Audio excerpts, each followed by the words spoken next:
Fact number 1. పెంగ్విన్లు అద్భుతంగా కనిపించే సముద్రపు ఎగరలేని పక్షులు. దృఢమైన ఎముకలు మరియు రెక్కలతో పరిణామం చెందాయి. అలాగే వీటి యొక్క వేటని చాలా బాగా వేటాడగలవు. పెంగ్విన్లు గాలిలో ఎగరటం బదులుగా సముద్రంలో గంటకు 15-25 మైళ్ళ వరకు ఈదగలవు. అవి ఈదటానికి వాటి రెక్కలను ఫ్లిప్పర్లుగా ఉపయోగిస్తాయి. పెంగ్విన్ యొక్క ఈకలు తడవకుండా ఉండటానికి వాటి బాడీలో న్యాచురల్గా ఆయిల్ ప్రొడ్యూస్ అవుతుంది. Fact number 2. నక్కలు కుక్కల జాతికి చెందినవి. అలాగే నక్కలు ఒంటరిగా చాలా తెలివిగా వేటని వేటాడగలవు. అలాగే నక్కలు చాలా బాగా చెట్లు ఎక్కగలవు. అలాగే చాలా అద్భుతంగా రాత్రిపూట్ల చూడగలవు. ఇవి ప్రత్యేకమైన పిల్లి యొక్క లక్షణాలు కలిగి ఉంది. అలాగే ఇది ఆహారాన్ని సగం తిని సగం దాచిపెట్టుకుంటుంది. ఏ రోజైతే వేట దొరకలేదో ఆ రోజు ఆహారాన్ని తింటుంది. Fact number 3. సింహాలు రోజుకి 20 గంటలు నిద్రపోతాయి. అలాగే సింహాలు 4 గంటలు మాత్రమే శ్రమించి దానికి కావాల్సిన ఆహారాన్ని సేకరించుకుంటుంది. సింహాల యొక్క గర్జన 8 కిలోమీటర్ల 5 మైళ్ళ వరకు వినపడుతుంది. అలాగే సింహాలు 250 కేజీల బరువు కలిగి ఉంటాయి. Fact number 4. రామచిలుకలు చాలా తెలివైనవి. అలాగే అవి తినటానికి వాటి యొక్క పాదాలను ఉపయోగిస్తాయి. అలాగే రామచిలుకలు 15-20 సంవత్సరాల వరకు బతకగలవు. వీటి యొక్క కాళ్ళ వేళ్ళు వచ్చి 2 ముందుకు 2 వెనక్కి ఉంటవి. అలాగే ఇవి మానవుల కంటే ఎక్కువ రంగులను చూడగలవు. Fact number 5. కోళ్ళ యొక్క DNA 90% డైనోసార్ యొక్క DNAతో మ్యాచ్ అవుతుంది. కోళ్ళు మనుషుల కంటే ఎక్కువ రంగుల్ని చూడగలవు. అలాగే అవి మనుషుల యొక్క మొహాలు గుర్తు పెట్టుకోగలవు.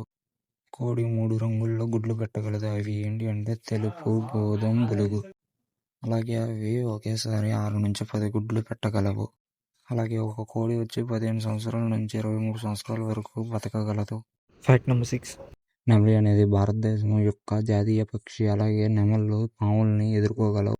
మగ నెమలి మాత్రమే ఈకల్ని ఎత్తి నాట్యం చేయగలదు. నెమలిలో 3 రకాల జాతులు ఉన్నాయి. భారతీయ నెమలి 11 శబ్దాలను చేయగలదు. నెమలి గుంపుని ఆరంభడం అని అంటారు. నెమలి యొక్క స్పీడ్ వచ్చేసి 16 కిలోమీటర్లు గంటకి. Fact number 7. ఉడతల యొక్క జీవితకాలం వచ్చేసి 5-10 సంవత్సరాల వరకు బతుకుతాయి. అలాగే ఇవి ఎలుక జాతికి చెందినవి.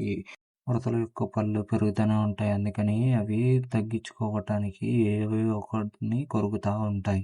అలాగే ఇవి ఆహారాన్ని సేకరించుకోవడానికి ఆహారాన్ని భూమిలో దాచిపెడతాయి.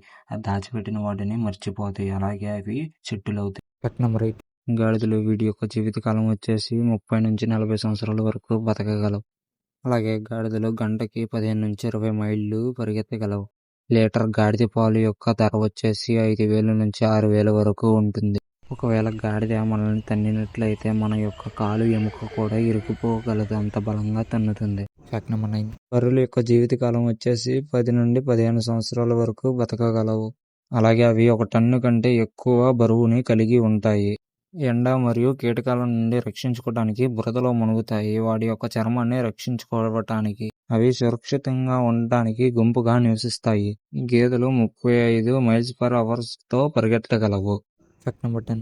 పందులు బురదలో ఎందుకు ఇలా దొర్లుతాయి అంటే వాటికి చెమట పట్టదు. అలాగే సూర్యుడి నుంచి రక్షణ కోసం ఇలా దొర్లుతూ ఉంటాయి. అవి బురదని కనిపెట్టడానికి వాటి ముక్కుల నుంచి వాసన చూసి కనిపెడతాయి. అలాగే పందులు చాలా తెలివైన జంతువులు. ఎంత అంటే కుక్కల కంటే తెలివైన జంతువులు అవి. అలాగే పందులు 15-20 సంవత్సరాల వరకు బతకగలవు. Fact number 11. కుక్కలు అద్భుతంగా వాసన చూసే శక్తి కలిగి ఉంటాయి. అలాగే కుక్కలు మనుషులతో చాలా ఫ్రెండ్లీగా ఉంటాయి. అవి తోడేళ్ల జాతికి చెందినవి. అలాగే కుక్కల యొక్క తెలివి పిల్లల యొక్క తెలివితో సమానంగా కలిగి ఉంటాయి. కుక్కలకి కాళ్ళకి మాత్రమే చెమటలు పడతాయి. మనుషుల్లాగా ఒళ్ళు మొత్తం చెమటలు పట్టవు. అలాగే ఆ చెమటలు ఎప్పుడు ఆరుతాయి అంటే అవి ప్రశాంతంగా ఊపిరి పీల్చుకున్నప్పుడు. Fact number 12. ఆవులు తెలివైన సామాజికమైన జీవులు. అలాగే ఆవులు 330 డిగ్రీలు చూడగలవు. అలాగే అవి తిన్న గడ్డిని 4 గదుల్లో దాచుకోగలదు. అలాగే ఆవు యొక్క పాలు కొంచెం పసుపు కలర్లో ఉంటాయి. అలాగే వాటి పాల నుండి వచ్చే నెయ్యి తినడం వల్ల వెయిట్ లాస్కి ఉపయోగకరంగా ఉంటుంది. అలాగే ఆవులు మ్యూజిక్ వినడం వల్ల అవి పాలని ఎక్కువ ఇవ్వడానికి అవకాశం ఉంటుంది.